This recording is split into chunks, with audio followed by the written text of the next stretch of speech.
Pessoal, boa tarde. Só para comentar que a gente vai transmitir a conferência do professor Menguenot lá no 11º andar também. Tá? Então, caso queiram subir até o anfiteatro do 10º andar, a conferência está sendo transmitida por lá. Tá? Oi? Certo, será? Não está sendo. A gente vai, então, dar início à conferência do professor Dominique Menguenot, e quem apresenta o professor Menguenot é o professor Círio Pocente, tradutor, né, do professor Menguenot. Então, agradeço ao Círio por ter aceito o convite, por estar aqui conosco, é sempre uma honra recebê-lo, assim como, obviamente, é uma honra enorme ter conosco neste congresso e ter tido a oportunidade, na semana passada, de ouvir o professor Menguenot. Passo, então, a palavra ao Círio. Aproveitem. Boa tarde. Como vocês são provavelmente todos habilíssimos fazedores de inferências, vocês devem ter concluído que o Menguenot é esse senhor aqui e que eu sou Círio. Vamos evitar confusões, né? Tá, eu pensei, como todo mundo é super conectado atualmente, em dizer: esse é o Menguenot, dei uma googlada, né? E escreveu muitos livros, procurem na Amazon ou na Parábola, mas aí eu ficaria sem o meu cachê, né? Então, vou falar um minutinho, né? Então, Menguenot tem uma carreira de professor, como muitos de nós, que terminou na Sorbonne, que lá é um pico, né, evidentemente. É autor de muitos livros, vários livros. Vou começar por dois que não são traduzidos e que talvez parecessem marginais à obra dele de analista do discurso, mas não são. Um se chama Contre Saint-Proust, ou O Fim da Literatura, ainda não traduzido, mas talvez uma hora dessa sim. Outro se chama La Femme Fatale. Também tem um livro sobre Carmen, a própria, né? E esse já traduzido, que se chama O Discurso Pornográfico, né? Que é uma leitura instigante, né? Sim, é um livro de um analista do discurso. Não vale ler só os exemplos, né? A primeira obra dele que circulou era a Enunciação Linguística, era um livro de linguista. A segunda é um projeto de pesquisa em análise do discurso e linguística de texto, que ele fez na sua juventude. Não tem tradução brasileira, tem uma espanhola que circula bastante bem. Tem um texto que pode parecer de divulgação, mas se vocês lerem, vocês vão se surpreender com muita hipótese original, que se chama Análise de Textos de Comunicação, publicado pela Cortez, né? Depois tem Gênese dos Discursos, Cenas de Enunciação, 12 conceitos de análise do discurso, Discurso e análise do discurso, e os mais recentes são Frases sem texto, Variações sobre etos, e o último, Enunciados aderentes, né? Vocês vão ver que tem grandes descobertas de corpora novas, né? Materiais novos. A Cecilinha, nossa amiga comum, costuma repetir que o Menguenot é uma usina de conceitos, né? Eu acho que a prova dos 9 é ler os livros dele. Então, com vocês, o Dominique Menguenot.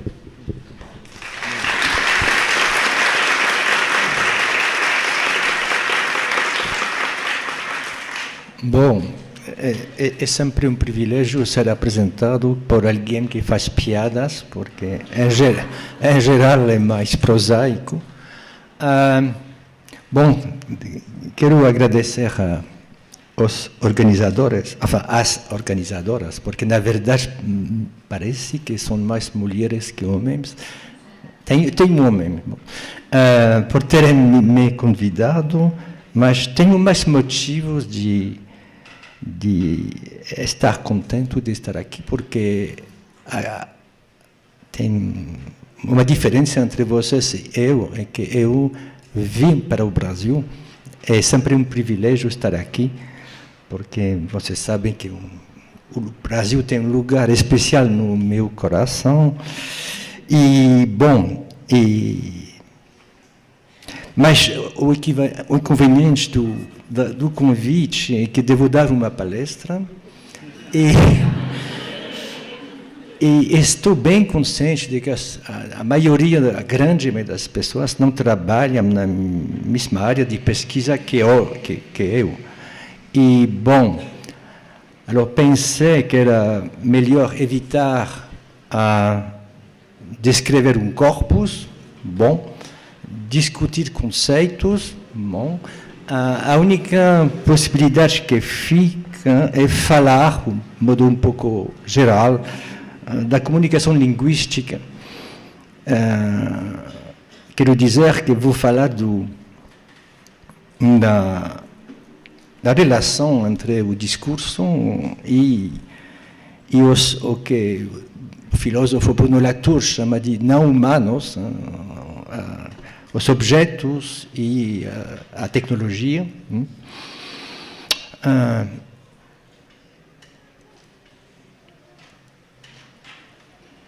Que é com... não funciona.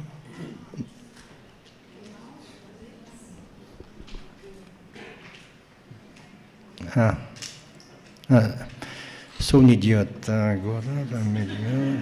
Sim, agora sim. Bom. Não é isso? Sim, funciona, agora sim. Bom. Sim, funciona.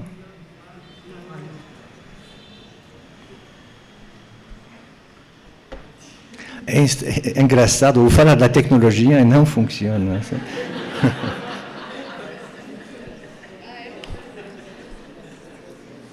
Mas o que acontece? Funcionava?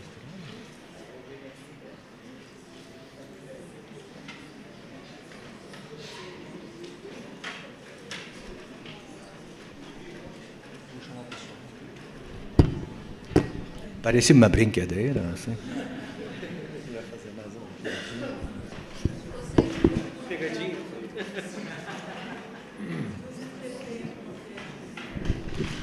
Eu me acostumei a, mais ou menos, preparar minhas falas, considerando sempre a hipótese de que falte energia elétrica. É uma outra hipótese, é que os objetos, a tecnologia não gosta que fale dela. É o que se chama resistência.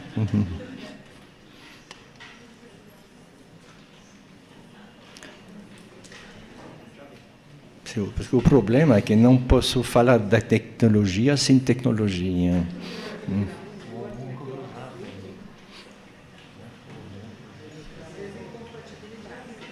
Não, mas já funcionava há 5 minutos. É a lei de Murphy. Não funciona a apresentação. Talvez fazendo uma reset.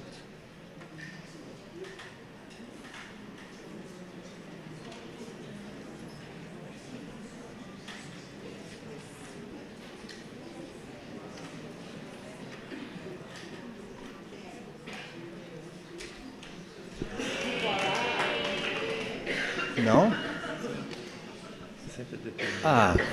Mágico.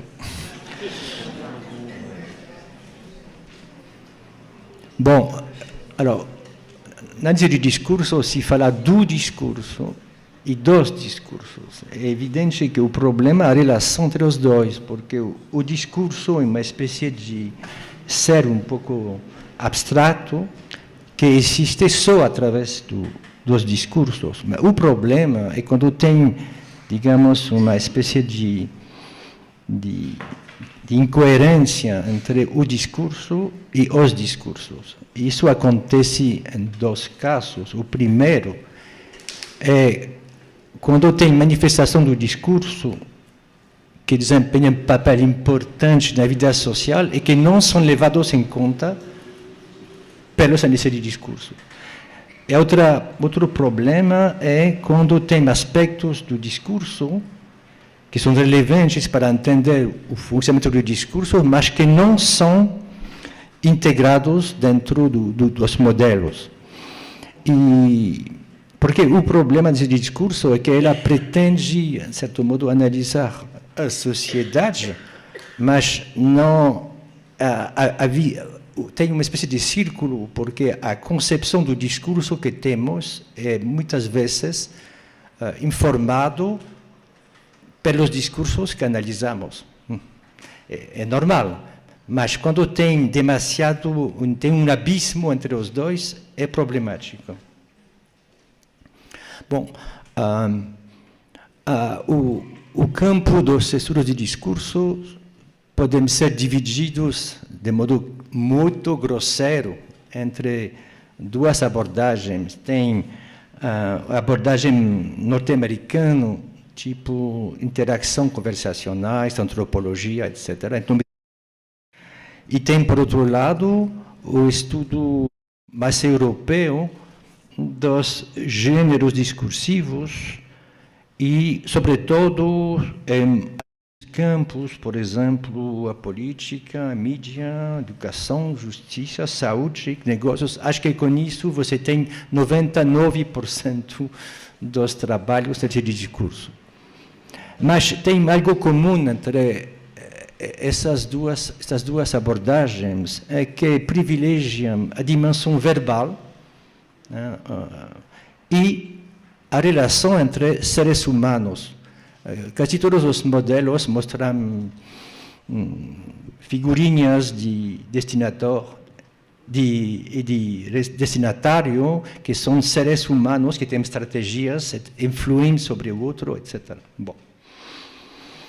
Mas tenho algumas dúvidas, porque na minha trajetória pessoal tenho o sentimento que, na verdade, a de discurso tem uma tendência a ignorar muitos fenômenos. Para mim, o discurso é heterogêneo e diverso, é que essas duas abordagens reduzem um pouco essa diversidade. E, por exemplo, no passado, estudo o que chamo de discursos constituintes, por exemplo, literatura, religião, ciência, filosofia, que não são quase nunca estudados nas revistas, digamos, mais importantes do campo. Por exemplo, descobri que na revista Discourse Studies, 70% dos artigos são sobre as conversas. 70%. Bom, e também questionei o monopólio da noção de gênero através da aforização, porque, a meu ver, todos os enunciados não pertencem a um gênero. Bom. Mas, bom, não vou fazer uma lista de todos os fenômenos que são ignorados ou minimizados pelo discurso hoje. O que vou fazer é só evocar alguns fenômenos que têm que ver com a relação entre discurso e os objetos. Isso será o tema o que chamo de agenciamento e enunciantes, e outro problema são o que chamo de interação híbridas.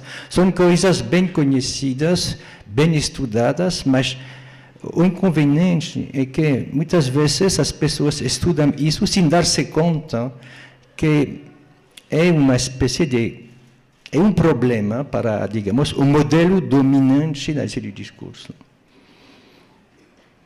Bom, vou começar com os agenciamentos. Bom, o esquema tradicional da comunicação linguística é uma interação entre seres humanos, como no slide, e os objetos estão na periferia do processo, estão no contexto, como se diz, da enunciação. Mas, para mim, o ambiente material desempenha um papel importante nas práticas discursivas. Bom, é evidente quando se trata de textos escritos, porque a imprensa, por exemplo, é uma coisa material, como os livros, etc. Mas quando se trata da oralidade, muitas vezes estudamos o texto para ver a ideologia, a coesão textual, etc. Mas não nos preocupamos muito do ambiente material da enunciação. É considerado como um fenômeno contextual. Mas, para mim, parece muito importante ver a posição do corpo dos atores dentro do espaço e também os objetos ao redor deles. Vou pegar um exemplo bem interessante. O caso da igreja, da missa. Bom, aqui vocês veem uma missa, mas o que vocês talvez não percebem é que aqui tem dois agenciamentos diferentes. Tem o agenciamento anterior ao Concílio Vaticano II, segundo.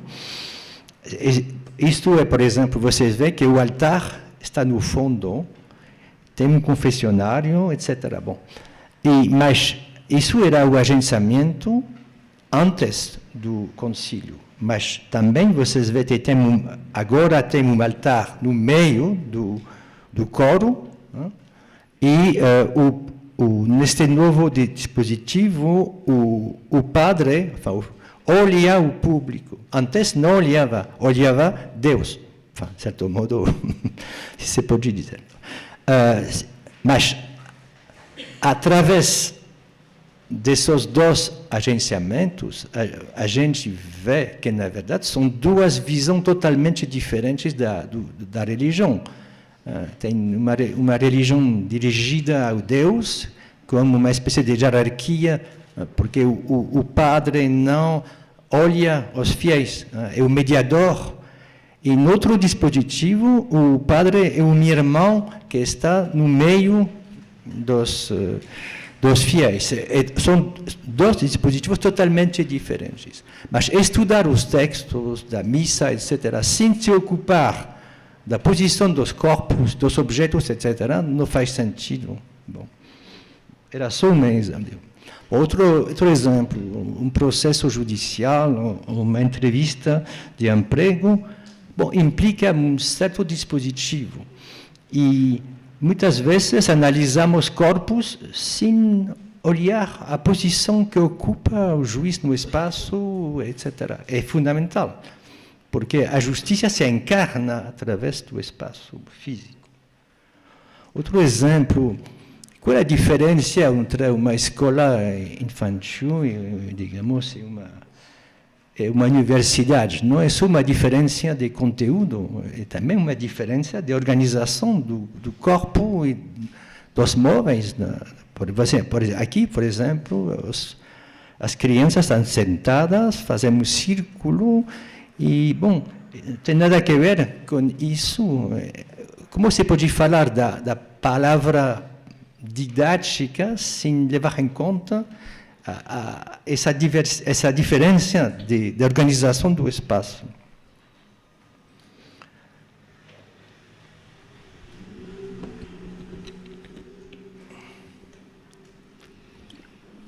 Bom, agora vou entrar um pouco mais dentro do tema e olhar e distinguir dois tipos de agenciamentos. Então, tem agenciamentos que são fixados pela tradição, por textos prescritivos. Por exemplo, na igreja, você não tem o direito de colocar o altar onde você quer. Bom, a mesma coisa no parlamento, você não vai modificar o parlamento, é uma coisa histórica. Significa, por exemplo, que quando tem um discurso no parlamento, bom, a posição do orador é determinada por uma tradição e não tem um agenciador que tem o poder de modificar o parlamento. Você imagina modificar o parlamento? Bom, talvez no Brasil é possível, porque é um país recente, mas na França, na Inglaterra, seria totalmente impossível. Mas, na maioria das vezes, o agenciamento não faz parte da cena genérica. Quero dizer, se digo, por exemplo, tem um discurso no parlamento francês, o agenciamento é parte da cena genérica, porque é imposto, bom, mas muitas vezes depende do agenciador. Por exemplo, aqui vocês têm entrevistas na televisão. Tem um príncipe Harry, né, que foi entrevistado num show que se chama Late Show, e tem esse Larry King, que está entrevistando o Dalai Lama. Bom, o Dalai Lama, o príncipe Harry, não tem o direito de modificar o agenciamento, eles são convidados e o agenciamento é imposto. Mas é evidente que o tipo de agenciamento é uma maneira de especificar a cenografia. Por exemplo, no caso de Larry King, você vê que se apresenta como uma conversa e são bem próximos. Isso implica ele não tem jaqueta. E significa, de certo modo, um outro tipo de relação que com um príncipe Harry, ele é um entrevistador mais clássico, digamos. Bom, mas eles não têm o direito de modificar o espaço. Mas é o contrário, quando o locutor, o falante, tem o direito e a possibilidade de construir o agenciamento que quer. É o caso, por exemplo,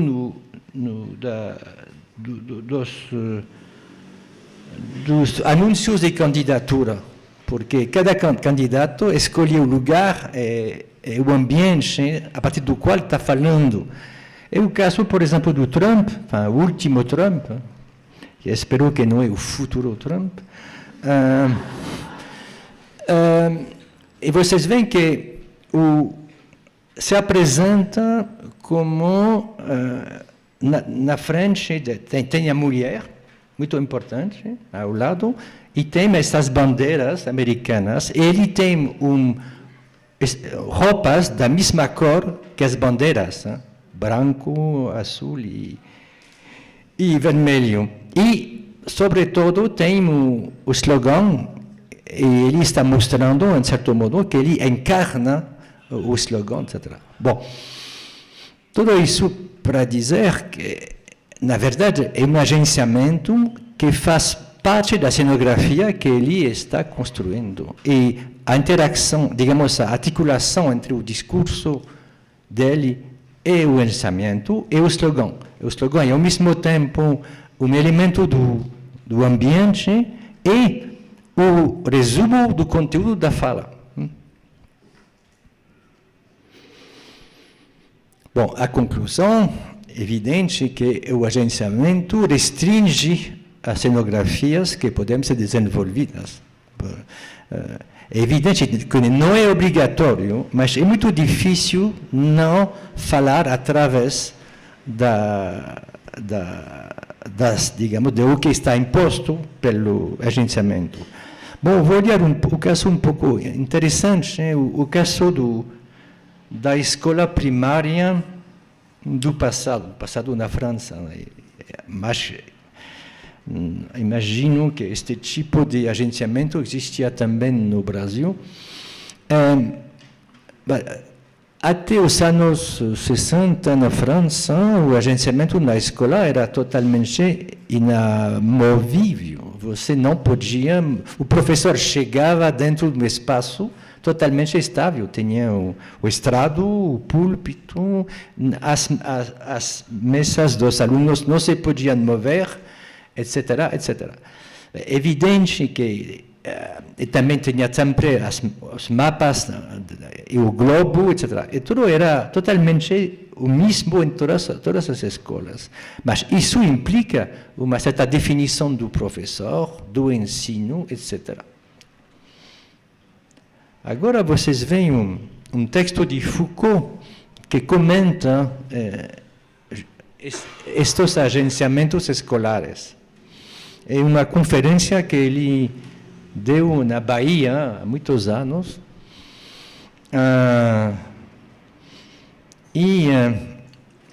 Ali vocês vejam, por exemplo, como vocês estão sentados em uma fileira à minha frente.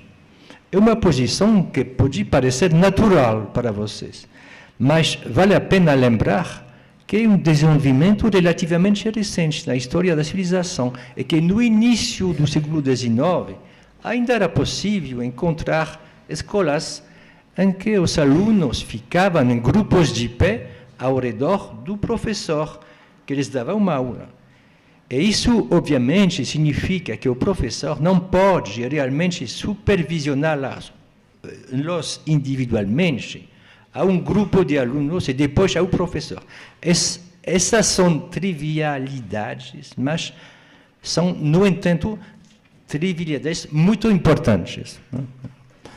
Porque, no final, em termos de toda uma série de exercícios de poder, é nessas pequenas técnicas que esses novos mecanismos poderão se vestir e funcionar. Bom, não sei se se deve falar de poder, não é o problema, mas o que está certo é que ele está mostrando que a organização do espaço da fala é fundamental para entender uma sociedade. E aqui temos um exemplo revelador, é o caso da escola republicana na França, uma escola secular e obrigatória, que foi criada no final do século XIX, e o que é interessante é que foi acompanhado por uma política de construção de salas, porque a República não só modificou os conteúdos ou a formação dos professores, ela criou uma nova arquitetura escolar. E o que é muito interessante é que os livros, os manuais da época, mostram de modo reflexivo esses agenciamentos. Por exemplo, aqui vocês têm a última lição do manual oficial da história durante quase um século na França, que era o Lavis, que era o livro de ensino meio, mas fundamental para todos. E a última lição é a apresentação do espaço da própria escola. Assim que o aluno, como última lição, veia o espaço dentro do qual estava ele, e onde estava o professor. Bom, vocês veem a tradução das duas imagens.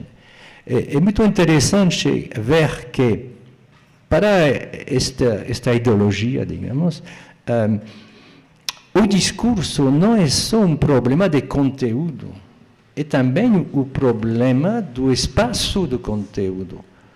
E o que está dentro dos manuais está encarnado através do próprio espaço do ensino. Ensinar é ensinar dentro de um espaço configurado pelo discurso que está ensinado dentro dos manuais. É totalmente reflexivo. Tem um fenômeno de evidência. Né?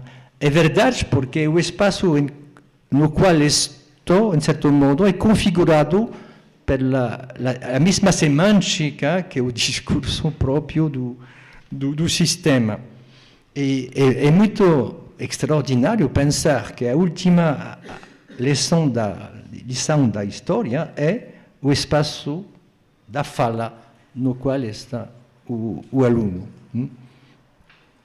E isso remete um pouco à teoria de Foucault sobre a instituição, o hospital, a escola, porque, em certo modo, o discurso é ao mesmo tempo uma organização do espaço da fala e da fala, os três reunidos. Bom, mas o agenciamento não é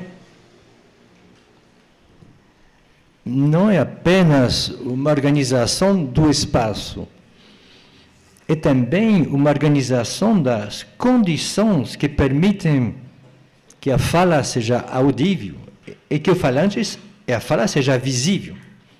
E isso é um aspecto fundamental. Se fala muito pouco disso, porque o que fazemos é que extraímos corpos E nos preocupamos muito do agenciamento audiovisual da fala.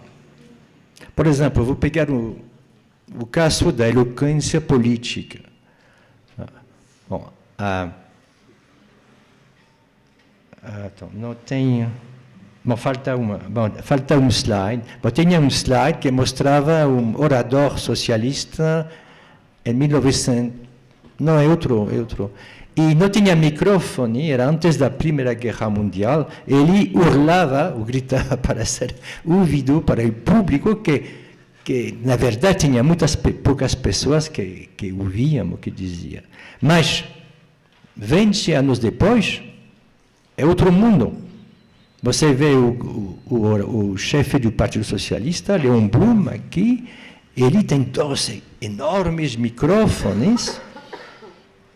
E aqui vocês veem Mussolini, Duce e um chefe do sindicalista. E o que é interessante aqui olhamos sempre os discursos de Hitler ou de Mussolini, mas não vemos que sem o microfone não seria possível, porque o microfone permite a oposição entre uma pessoa sozinha que fala para uma multidão, uma massa enorme. E, a certo modo, a ideia do homem providencial se encarna através do microfone, porque todos ouvem a mesma palavra da mesma maneira. É uma coisa extraordinária. É como a invenção da eletricidade, porque antes, quando você não estava perto do fogo, não se veia nada. Agora, a luz é a mesma em todas as partes da casa. É uma coisa do século XIX, antes não existia. E a mesma coisa com a palavra. Antes do microfone, as pessoas que estavam mais longe ouviam menos e as pessoas que estavam bem longe não ouviam nada. E para saber o que se dizia, diziam, que disse, e os outros repetiam, você imagina. Bom, isso tem muita importância, porque o tipo do discurso, o conteúdo do discurso depende, na verdade, do agenciamento. Bom, agora, a terceira etapa do processo é a tela gigante. E isso é fundamental, porque hoje todos têm acesso, o mesmo acesso, ao corpo do falante. E, na verdade, o falante tem dois corpos. Tem o corpo físico, que é pequenininho e mortal, e tem um corpo quase místico, enorme, mas um corpo reduzido à parte nobre do corpo, o peito e o rosto. O corpo, digamos, prosaico não se vê. É só o corpo falante. E a diferença em latim entre orador e locutor, porque orador é uma pessoa que diz coisas nobres de modo nobre. É diferente da conversa. Mas aqui vocês veem que tem a noção de falange é totalmente modificada, porque um falange não é só um corpo. Um falange é uma imagem viva, é presente, porque não é o cinema aqui, ele está falando, não é cinema, mas o orador, em certo modo, é uma espécie de ser transcendente, que tem um pouco como uma aparição da Virgem, tipo, se pode comparar. Bom, outro exemplo, se compararmos a palavra universitária no século XX. Aqui vocês veem um anfiteatro em 1900. Bom, não tem microfone e, sobretudo, o anfiteatro é circular para que todos possam ouvir a palavra do professor. Agora, vocês veem que é uma coisa totalmente nova, porque o microfone permite uma sala longa, todos ouvem da mesma maneira, e, sobretudo, a palavra se torna visível, como aqui. Mas isso modifica totalmente o conteúdo do ensino, porque antes o professor devia construir totalmente o espaço da fala. Agora ele comenta os slides. É mais um comentário. É como se tivesse dois professores. Tem um invisível que escreve os slides e tem outro que comenta o slide do outro. Bom, mas é uma modificação total do espaço, porque, por exemplo, os alunos agora pedimos slides para trabalhar em casa.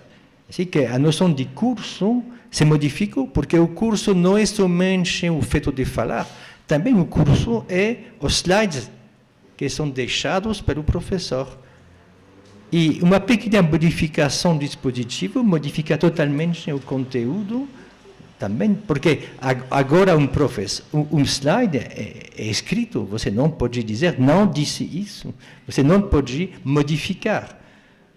A noção de palavra não é a mesma.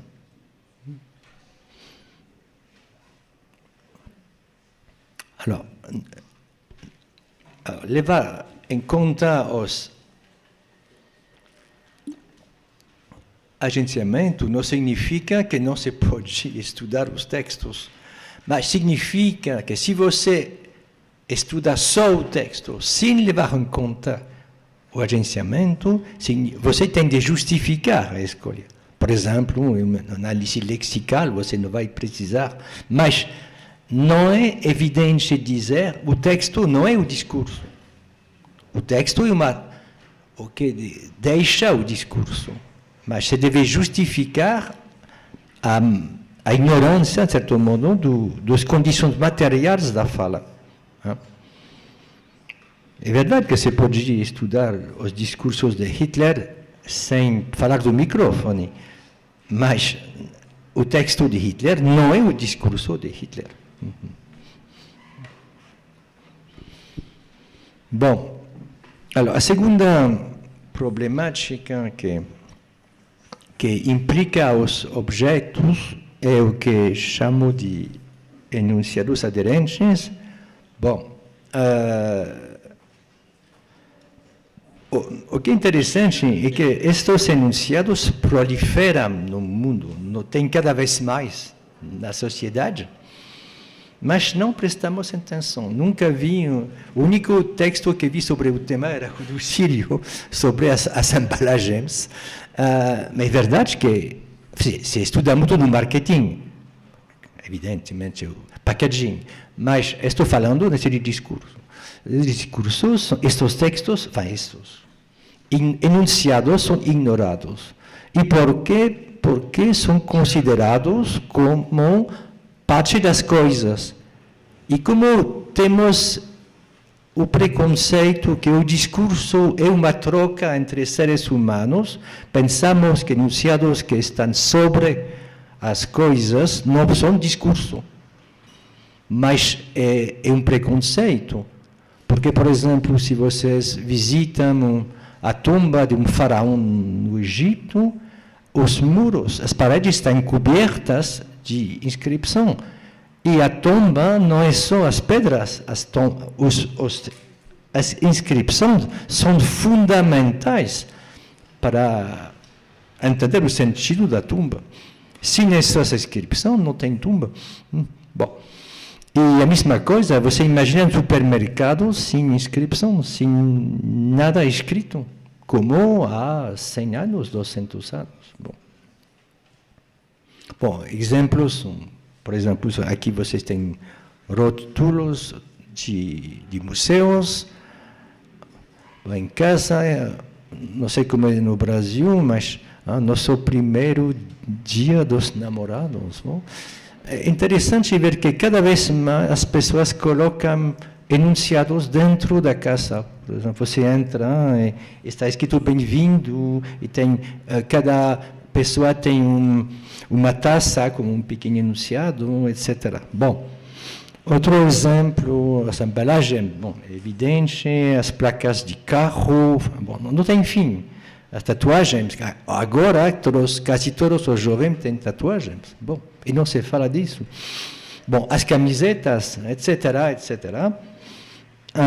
Bom, uma primeira caracterização destes enunciados seria que são enunciados, em geral, curtos, por motivos que se entendem, fixados sobre um suporte, que é um objeto, em geral, mas também pode ser uma pessoa, por exemplo, na camiseta, ou um lugar, por exemplo, o nome da, não sei, sala a Homero de Barros, bom,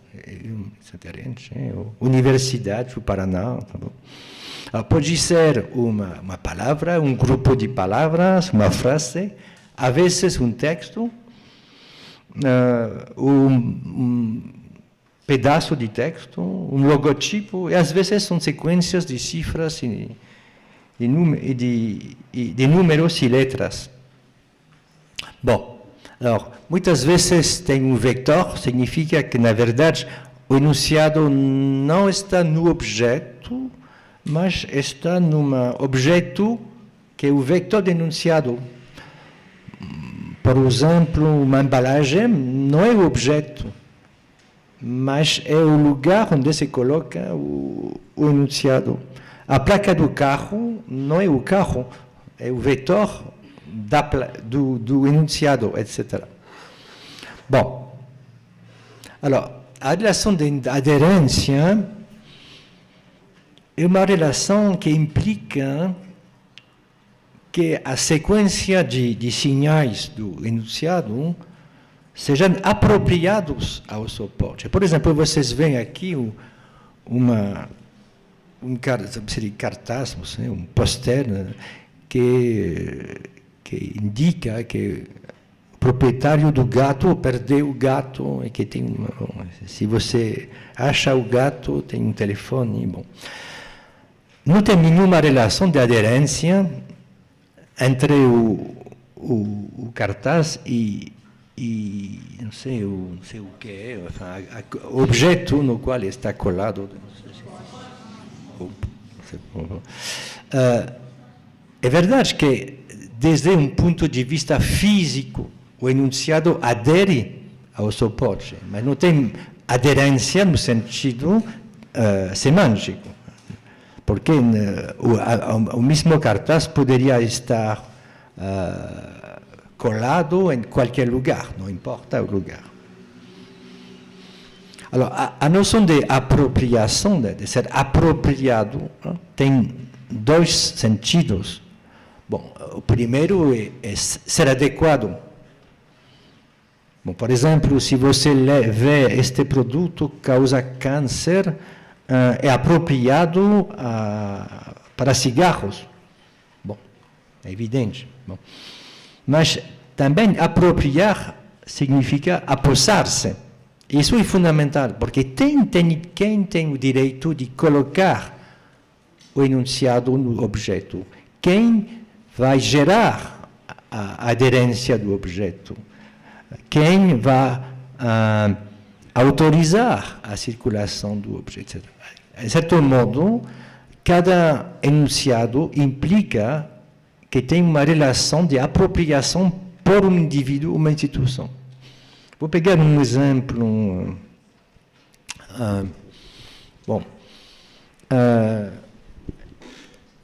Aqui, não são seres humanos, são bovinos, mas tem um bovino sem enunciado aderente e outro bovino com enunciado aderente.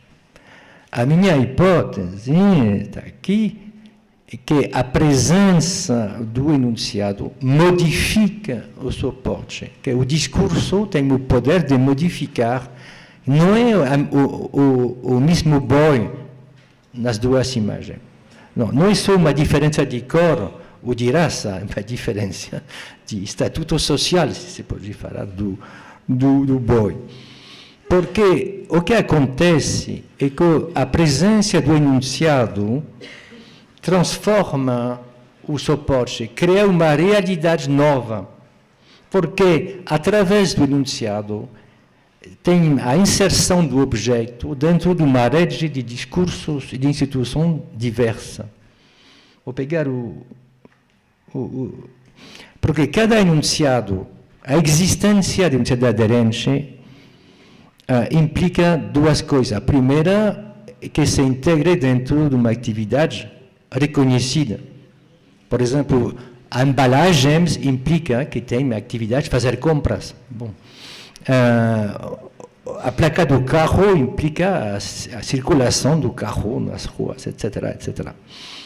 Mas a outra faceta do problema é que, porque no momento dado aparece um enunciado sobre um objeto que não tinha. Por exemplo, durante séculos e séculos, as ruas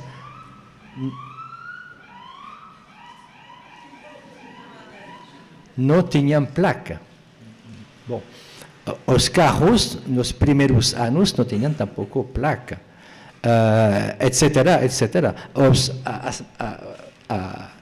Quando se comprava carne há 50 anos, não tinha etiquete. Você comprava carne, mas não tinha nada escrito, etc., etc. Como explicar que, no momento dado, a sociedade pensa, um setor da sociedade pensa que é necessário colocar um enunciado no objeto, apropriar o seu próprio objeto. Bom, tem três condições. A primeira é um apoio ideológico. Por exemplo, se você vê fumar causa o câncer, isso implica que tem uma ideologia higiênica que diz que é bom ser saudável, que o tabaco, os científicos demonstram que o tabaco não é bom para a saúde, etc., etc. Sem esse aspecto ideológico, não tem. O segundo aspecto é institucional, porque tem placas na rua, porque tem prefeituras, e as prefeituras se ocupam da organização do espaço, etc. São coisas novas, na verdade. E também um apoio tecnológico, porque, por exemplo, as embalagens modernas não eram possíveis há 2 séculos, porque não existia a tecnologia para fazer. Aqui vocês têm um exemplo. É uma placa que está no Rio, sobre a casa do Machado de Assis. Bom, todos dizem aqui Machado. Bom, tem um apoio tecnológico, porque é uma placa esmaltada, e essa tecnologia data do século XIX, antes não existia, não tinha a indústria capaz de fazer esse tipo de placa. Segundo aspecto institucional, tem alguém, é uma associação que se chama Ama Cosme Velho, que se ocupa de colocar, de redigir, de colocar essas placas no bairro. Bom, e tem também um pressuposto ideológico, que é preciso gerar, conservar, valorizar o patrimônio, mas há 2 séculos ninguém teria posto uma placa na casa de um escritor. Não se fazia, porque não existia um discurso sobre a conservação, a valorização do patrimônio. É uma coisa recente. Bom, assim que vocês veem que essa modesta placa, na verdade, implica todo o mundo moderno. Através dessa placa, o mundo moderno se manifesta. Bom, agora chegou a parte mais rápida, mas não é a menos importante, da minha fala, é o que chamo de interações híbridas. Bom, é um nome que não tem, não sabia como nomar, porque não híbrida, mas é uma maneira de agrupar fenômenos muito diversos, que desafiam o modelo tradicional da comunicação. Isso, porque eles dão o papel de actante a, digamos, a elementos que antes eram considerados como elementos do contexto. Mas o paradoxo é que esse tipo de comunicação que chamo de híbrida, estatisticamente, é a mais importante. Passamos mais tempo nesse tipo de comunicação que na comunicação clássica que estudamos, é o discurso. Vou pegar muitos exemplos. Bom, o primeiro, o mais evidente, é o telefone. Bom, todas as maneiras de linguística começam com duas figurinhas de pessoas que trocam conversas, mas, na verdade, a maioria das conversas hoje se fazem através de um actante invisível, mas que não é levado em conta, que é o telefone. Mas o telefone implica que os dois parceiros não compartilham o mesmo espaço. Bom, aqui as pessoas, com esse telefone, as pessoas podem circular dentro da casa, mas aqui, com o celular clássico, digamos, não tem a possibilidade de modificar sempre o ambiente a partir do qual você está falando. É uma coisa totalmente nova. Essa desmaterialização da fala. Não falou do Skype, você pode falar e ver uma pessoa que mora no outro continente, por exemplo, no Brasil e Europa, ou WhatsApp, bem cômodo. Bom, o Zoom, que a pandemia, na verdade não conhecia Zoom antes da pandemia, mas, etc. Bom, mas tem mais, não tem só o problema das conversas, em certo modo, mediadas por instrumentos, onde as pessoas, na verdade, não compartilham o mesmo espaço. Tem também fenômenos muito mais estranhos. Por exemplo, aqui vocês veem fotos bem ordinárias hoje. Todos veem isso. Bom,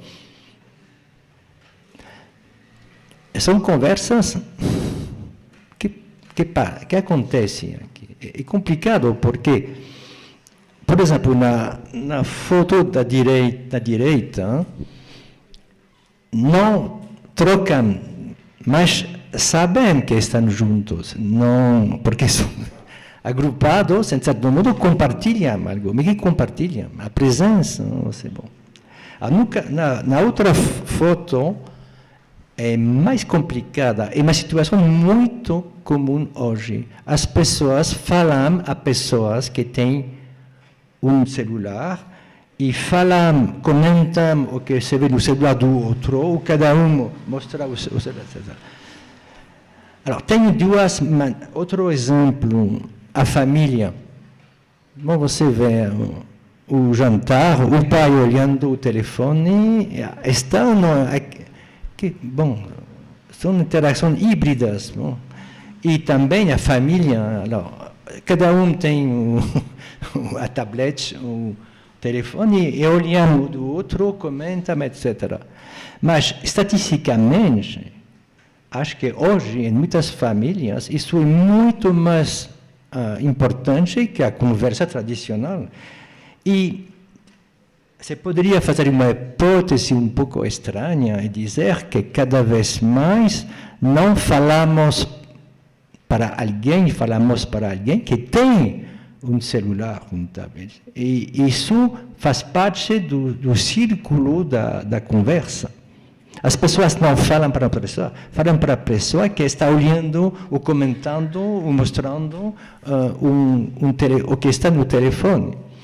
E a lógica última disso é a incorporação física do telefone no corpo. Acho que vai ser o futuro. Bom, já existem nas roupas, mas podemos imaginar que vai mais longe. Bom, mas isso não tem nada a ver com a conversa tradicional, é muito mais complicado porque implica a presença de um actante que não é só um elemento do contexto, faz parte do sistema. Por exemplo, estava com amigos, era muito interessante porque, na verdade, as conversas, as pessoas diziam uma coisa e sempre se verificava o que no telefone, como se o telefone fosse uma espécie de pessoa sempre presente, disponível para trocar com vocês, etc. Bom, alors, tem também a vida social, digamos, ordinária, sem celular, que exige a cooperação de máquinas. Por exemplo, quando a gente faz compras, bom, não se pode dizer que você está trocando palavras com o caixeiro. É mais complicado, porque ele, na verdade, tem um computador e é um triângulo. E a fala entre o cliente e o funcionário passa sempre pelo computador, porque comentam, não é o que tenho que comprado, que isso, etc. Bom, na verdade, é um triângulo. A mesma coisa, você vai para a prefeitura para uma informação e, não sei, está falando, tem sempre um actante aqui que intervém dentro do processo. Outro exemplo, bom, a mãe que ajuda a filha, ou não sei, alguém. Vocês veem que as duas têm tablet. E não é só uma fala entre duas pessoas, é mais complicado. Tem sempre um terceiro actante.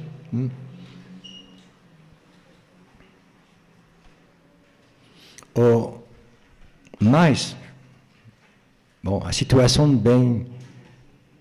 Me lembro que há pouco tempo, quando queria comer no McDonald's, bom, falava com o moço ou a moça, mas agora não, você sabe, é preciso passar pela máquina, não é possível, porque agora o moço é mudo, ele leva a comida, mas ele não precisa falar. Bom, você fala, de certo modo, com a máquina. E a mesma coisa quando a gente quer comprar um bilhete de trem, não tem outro jeito que interagir com a máquina. Bom. E tem mais, o que chamo falantes ou locutores angélicos, são as máquinas que falam, e tem cada vez mais. Não? Por exemplo, descobri que na última versão do Word, a máquina lê os textos, o PDF também, ele lê os textos, e bom, e você pode escolher uma voz feminina, masculina, bom.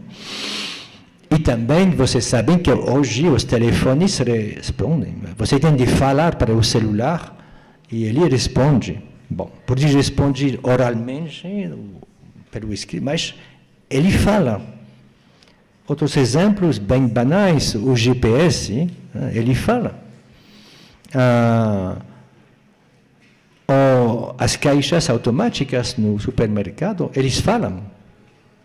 Bom, tem uma voz. E porque são angélicos, porque não tem corpo. Não tem corpo. São falantes sem corpo. A gente discurso não se ocupa de falantes sem corpos, mas, na verdade, eles estão por todas partes. Estamos sempre dialogando com... Então, no telefone, agora, não sei como é no Brasil, se você liga para uma instituição, é uma voz que responde... que pergunta, que orienta, etc. É uma máquina. Bom, e agora tem os famosos chatbots, ChatGPT, e é um nível superior, porque não é só uma voz que responde, digamos, de modo quase mecânico, porque são frases já previstas. Eles agora, ou elas, não sei como se diz, são capazes de produzir, inventar as respostas. É uma revolução enorme. Porque o que é interessante no caso dos chatbots é que se chama chat. A novidade não é o fato, a inteligência artificial é uma coisa antiga. O que é novo é a conversa. Interagem. E a resposta não é prescrita. A máquina inventa a resposta usando o linguagem natural. É uma coisa extraordinária. Mas estes falantes não têm corpo, não têm sexo, não têm história, não têm neuroses. Não. Que é isso? Que é um falante sem corpo, sem história? Tenho um exemplo bem interessante. 2 meses depois da emergência do ChatGPT, uma revista de ficção científica chamada Clark's World colocou uma mensagem no site dele dizendo: não queremos mais textos escritos pela inteligência artificial, porque receberão mais de 500, 500 ou 500 em português? 500 textos escritos pela máquina. Receberão 700 textos humanos e 500 textos não humanos. 2 meses só depois da emergência Mas agora recebem muito mais textos. O que é interessante no caso do anúncio da Clark's World é que eles dizem: não rejeitamos os textos feitos pelas máquinas. Mas isso pressupõe que são capazes de saber o que é um texto escrito pela máquina. Mas isso é uma ilusão. É verdade que agora tem muitas histórias para crianças que são já escritas pelas máquinas, de todo jeito, com os progressos da tecnologia, dentro de pouco tempo, ninguém será capaz de saber se um texto foi escrito por uma máquina ou por um homem. Mas o que fazemos com esses falantes? São falantes ou não são falantes? Bom, o colmo são os falantes virtuais. Por exemplo, aqui vocês veem a apresentadora de um canal de televisão do Kuwait, que se chama Feda. Feda é o nome da moça. Bom, e essa moça essa moça agradável, digamos, é uma criação da inteligência artificial, que escolheu a partir de muitos rostos o corpo ideal, digamos, e, sobretudo, ela compõe os próprios textos. Ela recebe as notícias das agências e fabrica o texto do jornal. E trabalha sem se cansar todo dia, não tem problemas sindicais, de greve. Bom,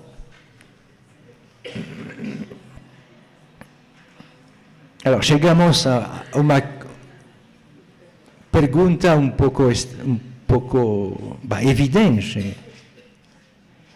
Como podemos analisar enunciações produzidas por um ser que não tem corpo, nem temporalidade, nem status social, que pode dizer eu, sem ser um sujeito? O que significa ser sujeito benveniste é dizer eu. Infelizmente, eles também, as máquinas dizem eu. São ou não são falantes? O que significa ser falante? Não sei. Não tenho resposta. Não, porque muitas vezes se faz perguntas retóricas, mas na verdade não é retórico. Bom, chegou à conclusão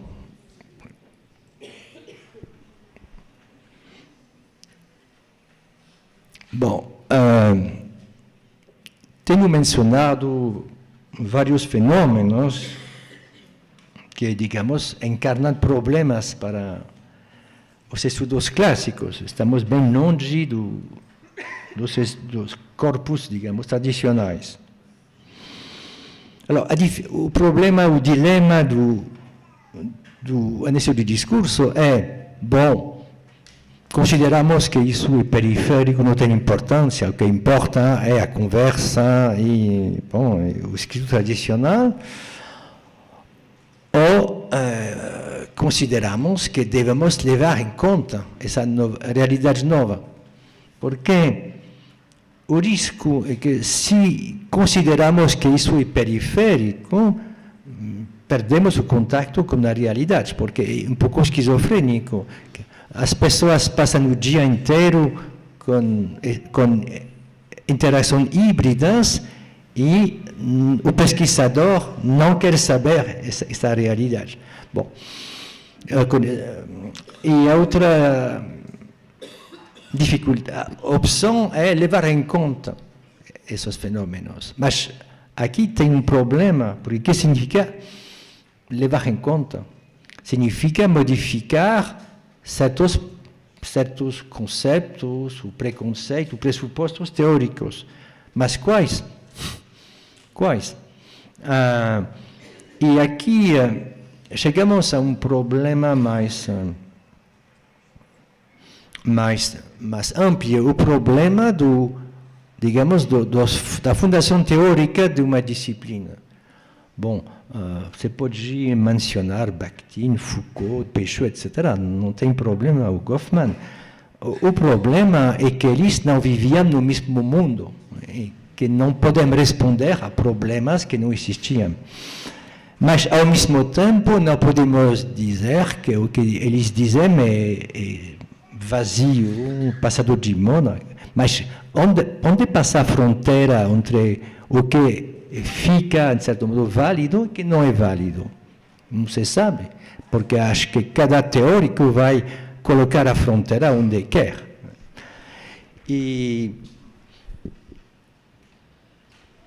Bom, e acabou como uma imagem um pouco, digamos, que resume um pouco o propósito, é que, na verdade, não são dois regimes, não tem um regime, digamos, mais novo e o regime antigo.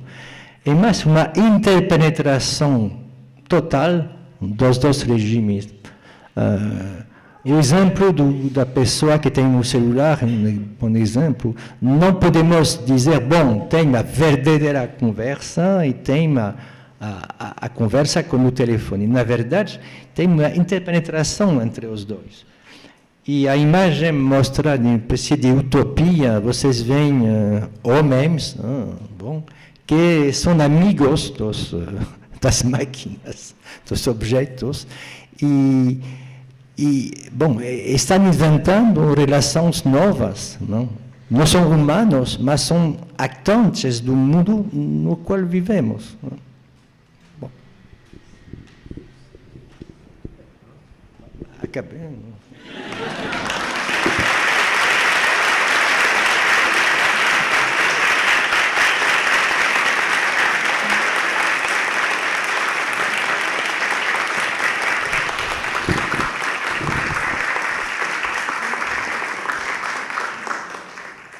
Aqui está a imagem que...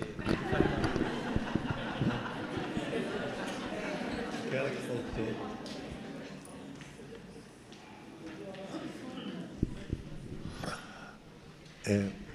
Pode abrir?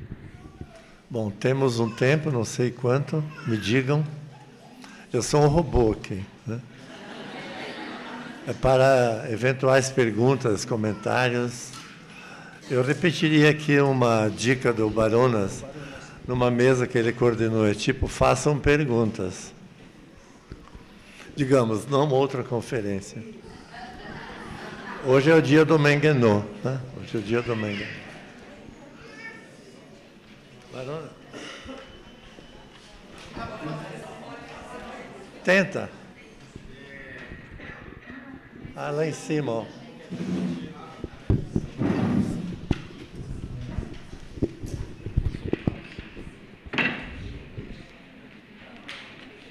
Bom,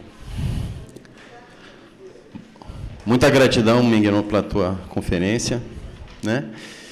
E recentemente a Volkswagen lançou uma propaganda aqui no Brasil baseada em inteligência artificial. Ela recriou uma cantora brasileira num suposto diálogo com a filha, a Elis Regina e a filha, né? Era para anunciar um novo produto, um novo carro elétrico e tal. E aí a minha pergunta é, como é que fica essa questão da autoria a partir desses locutores angélicos, né? Partindo justamente do pressuposto de que, até bem pouco tempo atrás, nós tínhamos aquele Nobo Romeu, né? Pessoa, escritor e inscritor. Quem é a pessoa? Quem é o escritor? Quem é o escritor? Poderíamos pensar numa algoria, numa autoria do algoritmo?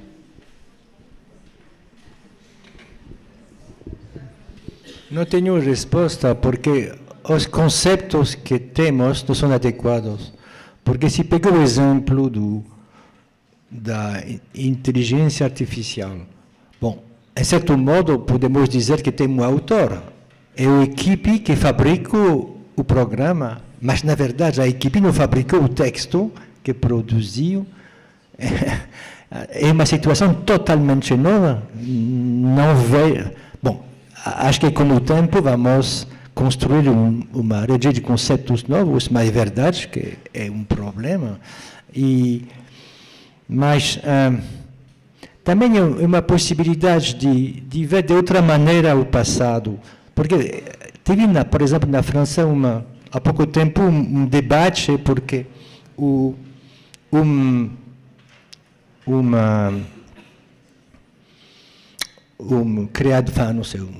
escritor de, como se chama, de comic books, de quadrinhos, escreveu a história, mas as imagens dos livros foram fabricadas pela inteligência artificial. E tive uma protesta do sindicato dos escritores de quadrinhos dizendo que é um ladrão, porque a inteligência artificial, na verdade, explora os textos existentes para fabricar um texto novo. Mas me parece ridículo, porque você sabe que Lope de Vega escreveu 3.000 comédias. Bom, mas um escritor normal, como ele escreve? Ele lê os textos dos outros também. Não vejo por que a máquina seria diferente. Assim que é complicado, porque também temos outro olhar a partir dos problemas que planteia o sistema novo. Mas não tenho resposta, não sei. É verdade que o problema da autoria, mas é também a mesma coisa no web. Quem é o autor de um site? Tem tantas pessoas implicadas, tem a pessoa que fez o software, tem a pessoa que criou o programa para o site, tem o editor do site, tem as pessoas que contribuem, mas tem, não sei, de 30 pessoas que trabalham, e quem é o autor? É muito difícil saber, na verdade.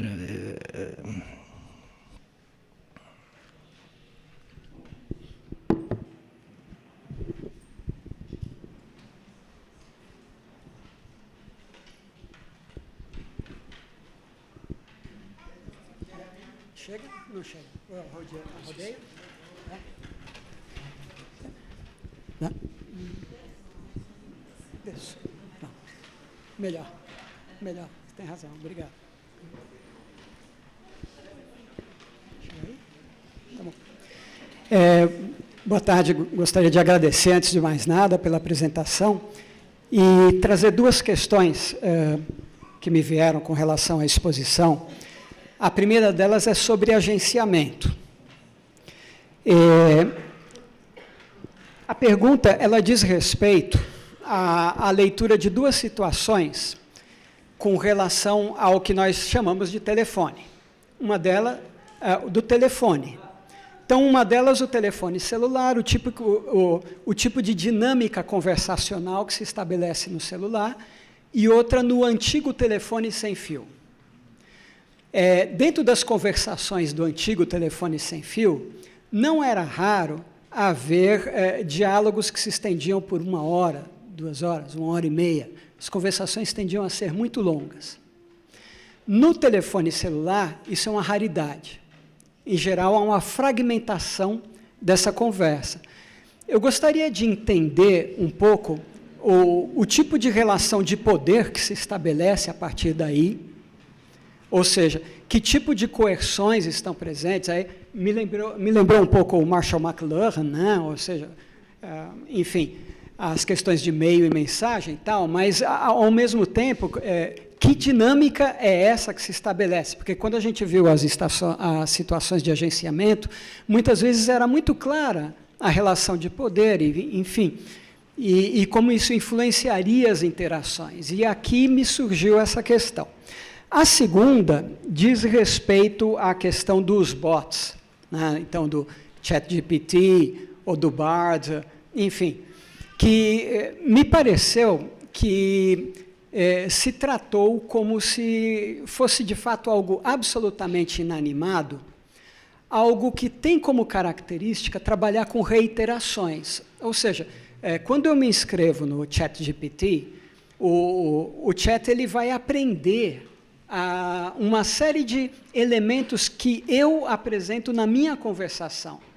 Isso quer dizer que o meu ChatGPT vai ser diferente do ChatGPT dele que está do meu lado. Isso não gera um efeito de sentido, de identidade, que vai tender a amadurecer. A gente, nas campanhas políticas do Brasil, a gente teve uma presença muito grande dos chats, como nos Estados Unidos também, né? Desses bots. Então, eles muitas vezes eram muito agressivos, eles entravam nas conversações e causavam, né, um acirramento dos ânimos. Eles tinham uma direcionalidade, às vezes eram grotescos, às vezes eram agressivos, mas me parece que já existe um efeito de sentido de subjetividade muito claro nessas ferramentas. É isso que eu gostaria de perguntar. Muito obrigado.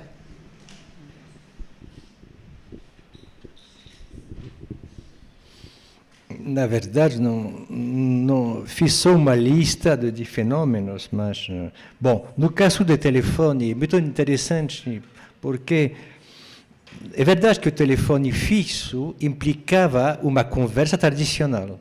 Bom, você estava sentado e falando com outra pessoa.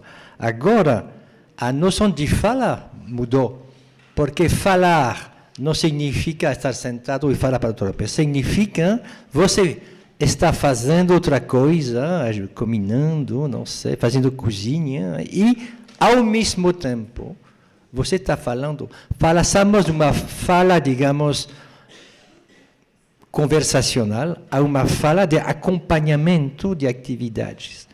Isso é um pouco como o professor que comenta os slides agora. Se tem duas atividades misturadas.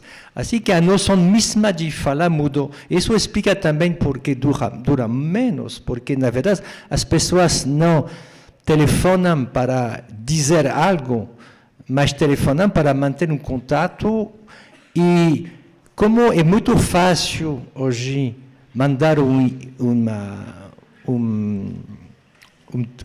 e-mail, uma mensagem por WhatsApp, etc., as pessoas não necessitam falar muito tempo, porque tem outros recursos.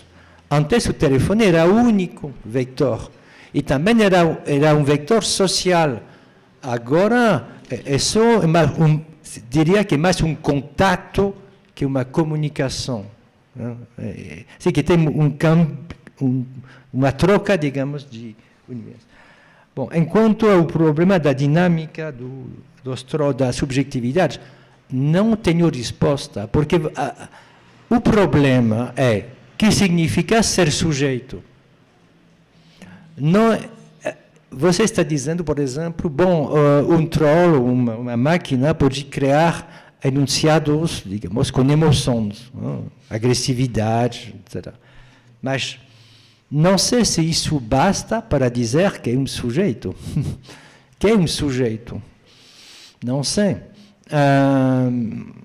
A meu ver, tem que ver com o problema do corpo e o problema da memória. Não é só um problema de emoção. Porque uma máquina pode criar emoção, mas a história da máquina, ela tem uma história, mas não é a história humana. É outro tipo de história. Porque, você tem razão, a máquina se adapta à pessoa. Mas não tem nada a ver com as implicações, digamos, sociais ou psicológicas da adaptação entre dois seres humanos. Assim que é como se tinha o contato entre dois mundos que comunicam, mas que não funcionam com o mesmo regime. Você podia comparar com os animais. Nós vivemos com cachorros, gatos, e comunicamos com eles, mas na verdade não sabemos nada do funcionamento deles, totalmente. Mas podemos comunicar. E eles têm outro mundo, mas comunicamos. É um pouco a mesma coisa. Acho que com o tempo as máquinas terão uma espessura mais grande, uma temporalidade muito mais grande, a memória mais grande que a nossa, mas será outro regime que o nosso. Enfin, é minha hipótese.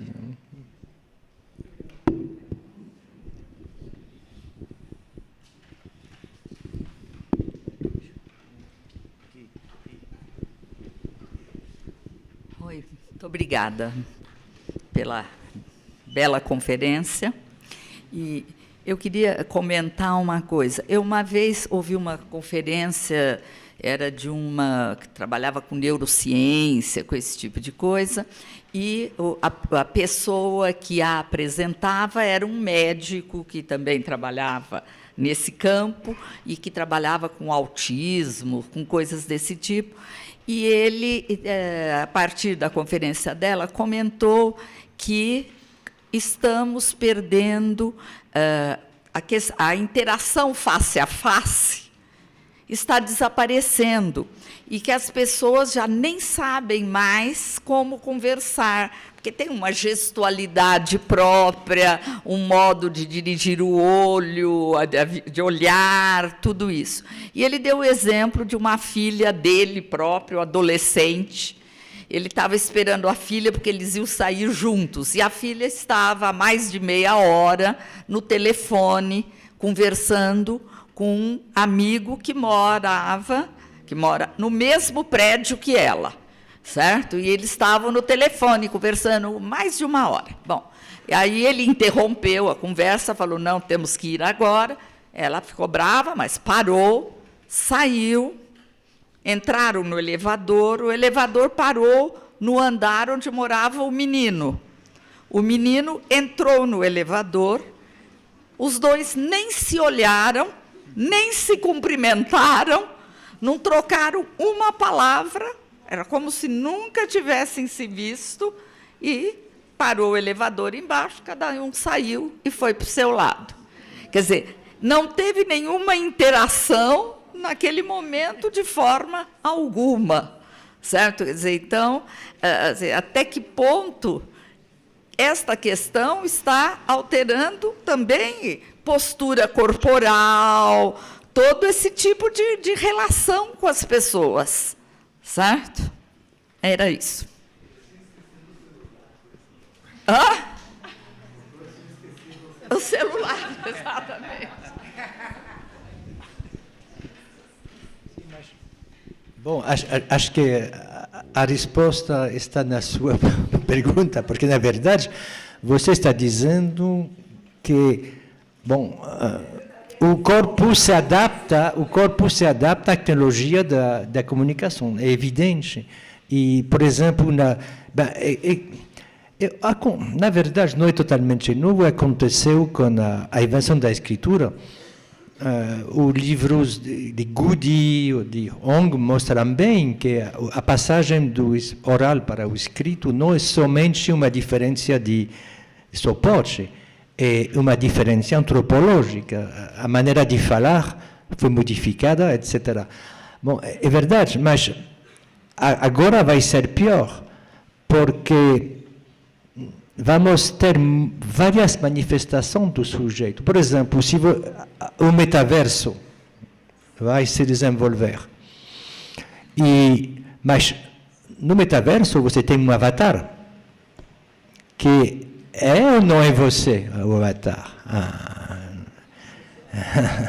É você que fala, mas, por exemplo, durante o meu gênero fabrica metaversos. Bom, e durante a pandemia, fui contratado por uma boate para fazer show, não sei como se diz, uma boate virtual. Assim que as pessoas não bailavam dentro da boate, porque era proibido pela contaminação, mas bailavam dentro com avatar. Bom, tudo bom, mas o problema é que a pessoa fabricava o avatar dela e você não bailava com a pessoa, você bailava com o rosto da pessoa, mas o corpo era fabricado. Bom, você imagina uma boate virtual, mas existiu. E podemos imaginar, bom, tem metaverso, tem também as pessoas com Skype, tem o escrito, tem também as pessoas que escrevem as mensagens na rede social, que são pseudônimos, assim que temos várias, Foucault diria, temos várias posições de enunciação, e cada vez mais. Tem uma dispersão das posições de enunciação. E isso vai implicar uma modificação dos gestos, de muitas coisas. Por exemplo, os emoticons, é um bom exemplo, eles não são gestos, não são tampouco expressão do rosto, que são. São emoções dentro de um certo sistema. Mas tem outros sistemas, tem o avatar, tem o oral normal, etc. etc. O exemplo da escrita, da passagem do oral para o escrito, eu vi outro dia um bebê de 1 ano e pouco que pegou um livro e começou assim no livro. Fazendo esse gesto no livro. Achou que era? Ele já não está mais nessa passagem, está em outra. Mais uma pergunta. Ou uma pergunta, um comentário. Então. Depois paramos. Depois vamos para um restaurante para conversar com alguém de longe, com o celular. Posso terminar com uma piada moralizante? Um amigo me contou uma vez a seguinte historinha. Alguém precisava de um empréstimo, foi ao banco, e o gerente o viu, mas era um gerente insensível, falou o seguinte: eu te dou um empréstimo se você adivinhar qual o meu olho é de vidro. O cara falou: é o direito. Como é que você sabe? É mais humano.